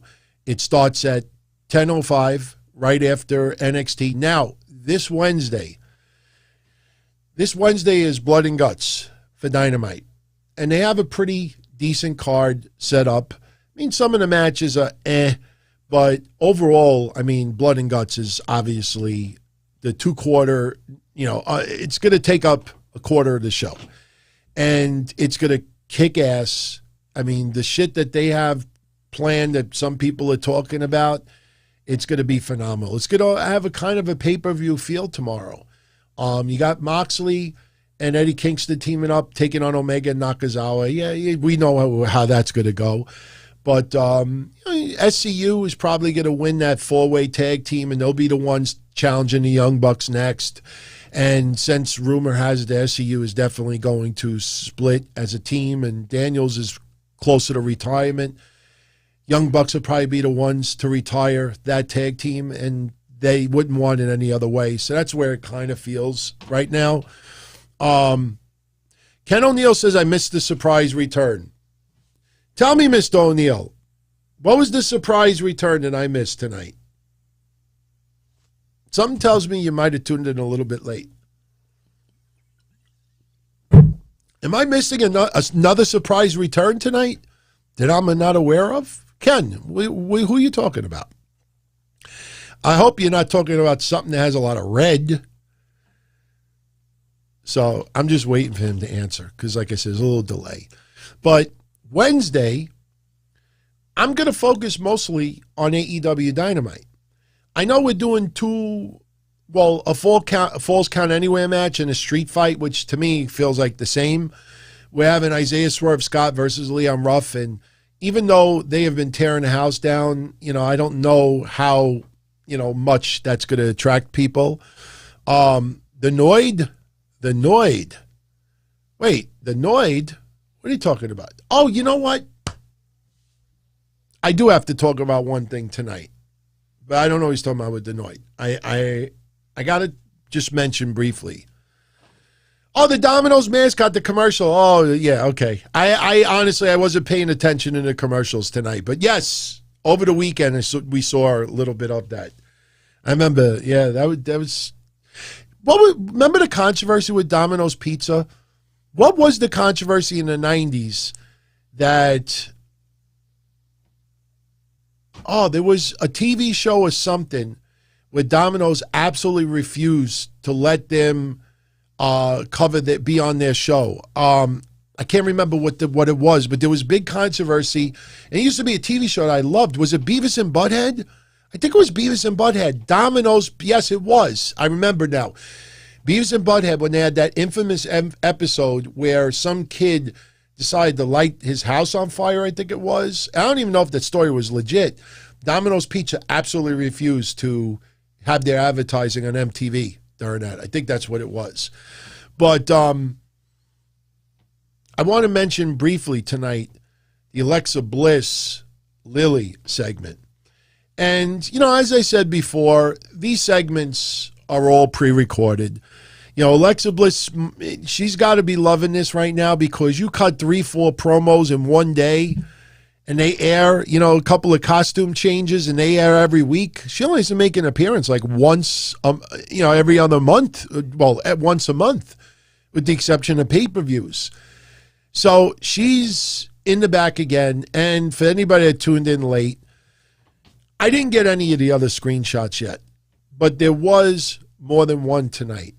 And there was a couple of screenshots where, if you look at this photo, it just looks like Sonya Deville and Adam Pearce having a little bit of a disagreement because of Sonya Deville putting Charlotte in that women's match at the pay-per-view. But if you look at this closely, if you zoom in, follow the nose, there you go. There's Lily hanging out in the back. The same shit that they did with the Firefly Funhouse puppets. Is that Rambling Rabbit? Is that Huskus the Pig? Same shit. So Alexa Bliss today, that apparently somebody saw Lily. We don't know who it is. And she starts singing like a little song for Lily. And basically, don't blame anyone but Lily for what Alexa Bliss is going to do. And it's just a slow burn.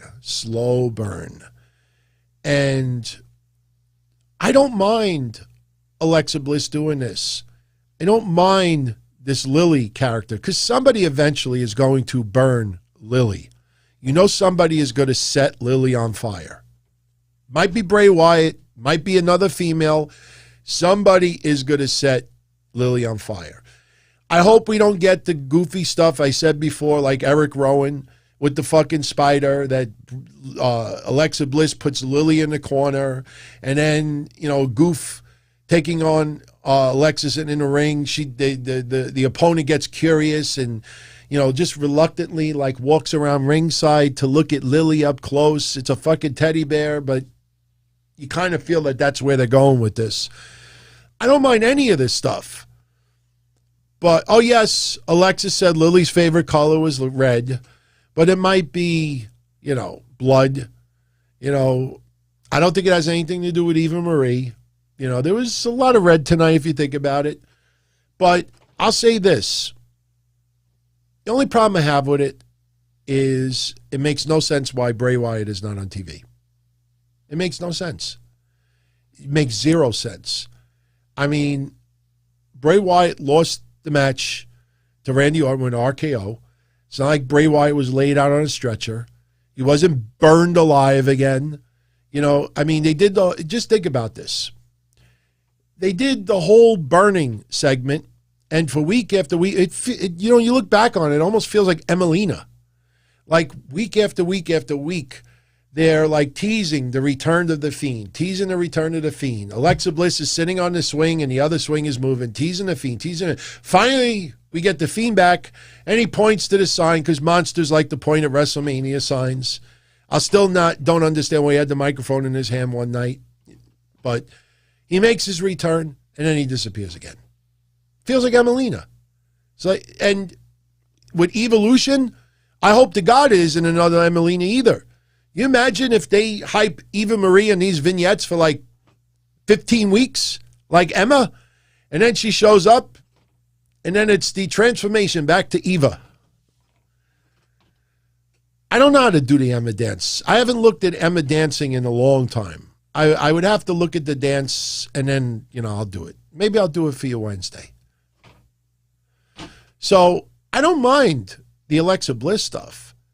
Not everybody has to have 4-star matches in the ring. We have characters. We've had characters, my entire life being a wrestling fan. We have had valets, managers, mascots. We've had people who just wrestle occasionally. We have people who are the drizzling shits, but you still enjoyed them because you enjoyed their characters. So everybody has a different role. But there's no explanation for Bray Wyatt at all. There's no explanation. And to me, you can't just have somebody disappear and then reappear, and we're supposed to be like, oh, he's back. Keep doing all that, and there's a reason why you're down 1.5 million viewers in 2 years. They may still watch you on YouTube and Hulu and other places, but as far as 8 to 11 on Monday nights, 1.5 million people over the last 2+ years, they've decided something else is more important than Raw. That's it. So you keep doing that, and for a lot of other people out there, they'll still watch, but WWE won't be their priority on a Monday night anymore. So, anyway, I think I'm going to jet out of here. We're almost at the 2-hour mark tonight. So I did not watch the Diesel HBK yet, but I am watching it tonight. It's only, I think, like 40 minutes. So I am watching it tonight. So I'm going to pop an Ambien after this. It takes about 45 minutes to an hour to kick in. So I am definitely watching that tonight.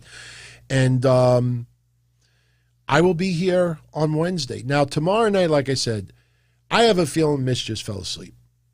It takes a lot out of you. So if he's okay to go tomorrow, I'll be on Patreon no matter what. So for all my friends out there, 10:05 p.m. Eastern, Discord channel, I will give everyone an update once I do hear from Mish. And I hope he's okay. If anyone out there ends up speaking to him, I know Mish, he'll get in touch with me anyway, but let me know that he's okay. And if I don't catch you tomorrow, I'll be here Wednesday, 10:05 p.m. Eastern. Now, I want to make this clear. If you look at the preview for Wednesday Night Dynamite, the whole preview has to do with AEW. Because, quite honestly, and we've talked about it, NXT the last 3 weeks has been very lackluster in the star quality department. Nothing against some of the wrestlers we've seen. Some of the wrestlers are top-notch, but a lot of the major players have been absent.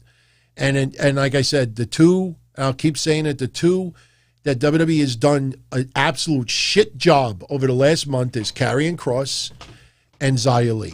Xia Li has not wrestled on TV in 5 weeks, and Karrion Kross, after winning the championship and cutting a promo, last week he wasn't even seen, and the week before he just is in like the gorilla position watching Kyle O'Reilly walk by. TikTok. It's not his fault. He shows up to work. WWE, no. This week, take the week off. Tonight we want you to just stand in the corner. What is that? They have done a shit job. So I've seen other podcasters out there that are saying that they're thinking of stopping their Tuesday NXT recaps because of how watered down it's begun. And for anyone out there that really thought there was never competition, I ask you this. You look at the last 3 weeks of NXT being on Tuesday nights, and I ask you, if those 3 weeks were still on Wednesday, do you think NXT would have aired those exact same shows? Do you really think that they would have had the mixed tag to close out NXT going up against AEW? No one is going to tell me that none of this person. We're going to put the grizzly young veterans back on TV. The Everrise, all the people that drew shit ratings. You really think that they would have dominated the TV the last 3 weeks? Hell no. Hell no. WWE now, they have no sense of urgency. There's no, competition even though it's kind of forced by the fans, but that made both shows even better. AEW feels like they're still doing exactly what they were doing before. So I really can't criticize that. But you could see clear cut that the minute they went to Tuesday nights, oh, we're not going up against AEW. And now we could just relax. Now we could do the slow burn, the slow build. And meanwhile, the only thing we've seen for Xia Li the last 5 weeks is that Tian Sha knows how to vape. Last week we see them we see the vape smoke. That's all we've seen, 5 weeks. So it's not time off after TakeOver, Benjamin. There's no way you would have had time off for the TakeOver before. TakeOver, Stand and Deliver, Halloween Havoc. You could give people off, but there's other ways to use other people. No way would they have given you that 3 weeks worth of shows if it was still on Wednesday night. Some of those matches would have remained, but there's no way. Now, hopefully next week or tomorrow with the 2 street fights, but I'm still not sure. Finn Balor's coming back. Oh, wow. What's he going to do? Cut a promo? Is he actually going to wrestle? So I'm not saying the show's going to be bad, but when it's that watered down, a lot of people don't even want to have a podcast just to cover NXT. So on Wednesday, I will definitely give some thoughts on it. I don't want you to think that Wednesday is just going to be AEW. I will definitely comment on NXT as well, but do not expect a equal time for each show unless some crazy shit goes down in NXT or some really worthwhile discussion. Then we'll talk about it. So anyway, so that's pretty much it, everyone. Much love as always. And as I always say, before you go, if you don't mind, smash that like button. Let YouTube know that you enjoyed the show. They, in turn, will recommend the show to others. Like, share, subscribe. And I will join you back here Wednesday night, 10:05 p.m. Eastern, for Wednesday Night Dynamite. And everyone, have a great night. Take it easy and stay safe. Little by little, things are getting better. And I keep been saying it for months, July, August. That's going to be the time where you're really going to see things. I heard Florida today lifted all their restrictions. So obviously, companies are still responsible for their employees. That doesn't mean that, now everything is back to normal. People are going to still be very cautious. So don't expect WWE to immediately go back to tons of fans.